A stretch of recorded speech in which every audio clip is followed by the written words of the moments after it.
여러분은 혹시 이런 생각 해보신 적 있나요? 작은 공방에서 시작한 회사가 어떻게 달에 간 시계가 되었을까?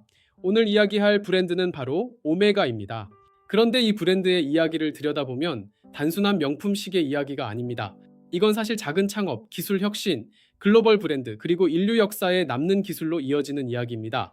그래서 오늘 영상에서는 오메가라는 시계 회사의 이야기를 통해 우리나라 창업자, 예비 창업자들이 얻을 수 있는 교훈은 무엇인지 같이 생각해 보려고 합니다. 그리고 이 이야기는 올림픽, 나사, 달 착륙, 그리고 스누피까지 이어집니다. 이 이야기는 1848년 스위스에서 시작됩니다. 스위스 라쇼드퐁이라는 작은 도시에서 루이 브란트라는 시계 장인이 작은 공방을 엽니다. 직원은 없습니다. 대기업도 아닙니다. 그냥 한 명의 장인이 시계를 조립하는 공방입니다. 사실 여기까지는 특별한 이야기가 아닙니다. 당시 스위스에는 이런 시계 공방이 수천 개 있었습니다. 그런데 여기서 중요한 일이 벌어집니다. 루이 브란트가 죽은 뒤 그의 두 아들이 회사를 이어받습니다. 그리고 1894년 이 두 형제가 새로운 시계 무브먼트를 개발합니다. 그 무브먼트의 이름이 바로 오메가였습니다. 재미있는 점은 처음부터 회사 이름이 오메가가 아니었다는 겁니다. 이건 제품 이름이었습니다. 그런데 이 시계가 너무 잘 팔리기 시작합니다. 사람들이 이렇게 말하기 시작합니다. 브란트 시계 사러 갈래?가 아니라 그 오메가 시계 있나요? 결국 회사는 1903년 회사 이름을 오메가로 바꿉니다. 제품 이름이 회사 이름이 된 사례입니다. 이 이야기가 창업자에게 주는 교훈은 간단합니다. 브랜드는 회사가 만드는 것이 아니라 제품이 만든다.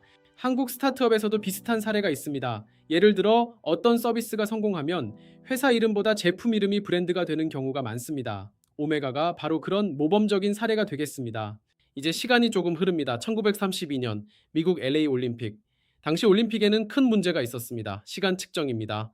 그 당시에는 심판들이 각자 스톱워치를 들고 시간을 쟀습니다. 그래서 문제가 생깁니다. 심판마다 기록이 다르게 나옵니다. 그래서 조직위원회가 결정을 합니다. 한 회사가 모든 경기의 시간을 자에게 하자. 그리고 선택된 회사가 오메가였습니다. 그런데 여기서 재미있는 비하인드가 있습니다. 오메가가 보낸 사람은 단 한 명의 기술자였습니다. 그는 스위스에서 가방 하나를 들고 옵니다. 그 가방 안에는 스톱워치 30개가 들어있었습니다. 그리고 이 한 명의 기술자가 14개 종목 107개 경기를 모두 측정합니다. 이게 오메가 올림픽 타임키퍼의 시작입니다. 이후 오메가는 올림픽에서 계속 새로운 기술을 만들기 시작합니다. 대표적인 것이 포토피니시 카메라입니다. 결승선에 카메라를 설치해서 누가 먼저 들어왔는지 사진으로 판정하는 기술입니다.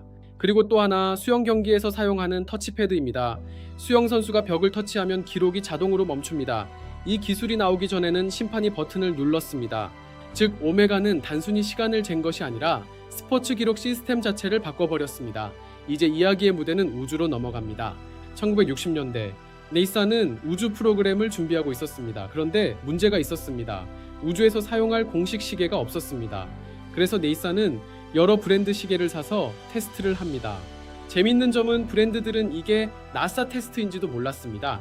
그냥 시계를 보내주세요 라는 요청이었죠. 그리고 나사는 말 그대로 지옥 테스트를 합니다. 군, 저온, 진공, 충격, 자기장 이 대부분의 시계가 여기서 고장납니다. 그리고 유일하게 살아남은 시계, 바로 오메가 스피드 마스터였습니다. 1965년 나사는 발표합니다. 모든 유인 우주 임무에 사용 가능. 1969년 아폴로 11 인류 최초 달 착륙. 여기서 재미있는 이야기가 있습니다. 닐 암스트롱은 달 착륙선 내부 타이머가 고장나서 자신의 시계를 우주선 안에 남겨둡니다. 그래서 달에 실제로 착용하고 나간 시계는 버즈 올드린의 오메가 스피드 마스터였습니다. 그래서 이 시계는 문워치라는 별명을 갖게 됩니다. 하지만 진짜 전설적인 이야기는 아폴로 13입니다. 1970년 우주선에서 산소 탱크 폭발 사고가 발생합니다. 우주선 시스템 대부분이 꺼집니다. 우주 비행사들은 지구로 돌아가기 위해 엔진을 정확히 14초 동안 점화해야 했습니다. 문제는 컴퓨터가 꺼져 있었습니다. 그래서 우주 비행사는 손목에 스피드마스터로 14초를 측정합니다. 이 점화 덕분에 우주선은 지구로 돌아올 수 있었습니다. 네이사는 나중에 말합니다. 그 시계가 없었다면 귀환이 어려웠을 수도 있다. 이 사건 이후 네이사는 오메가에게 특별한 상을 줍니다. 실버 스누피 어워드입니다. 이 상은 특별합니다. 나사에서 우주 비행사들이 직접 투표해서 주는 상입니다. 왜 스누피냐? 1960년대 나사의 안전 프로그램 마스코트가 스누피였습니다. 그래서 이 상의 트로피는 은으로 만든 스누피 핀입니다. 오메가는 지금도 스누피 에디션 시계를 만들고 있습니다. 이 이야기를 보면 오메가는 처음부터 명품 브랜드가 아니었습니다.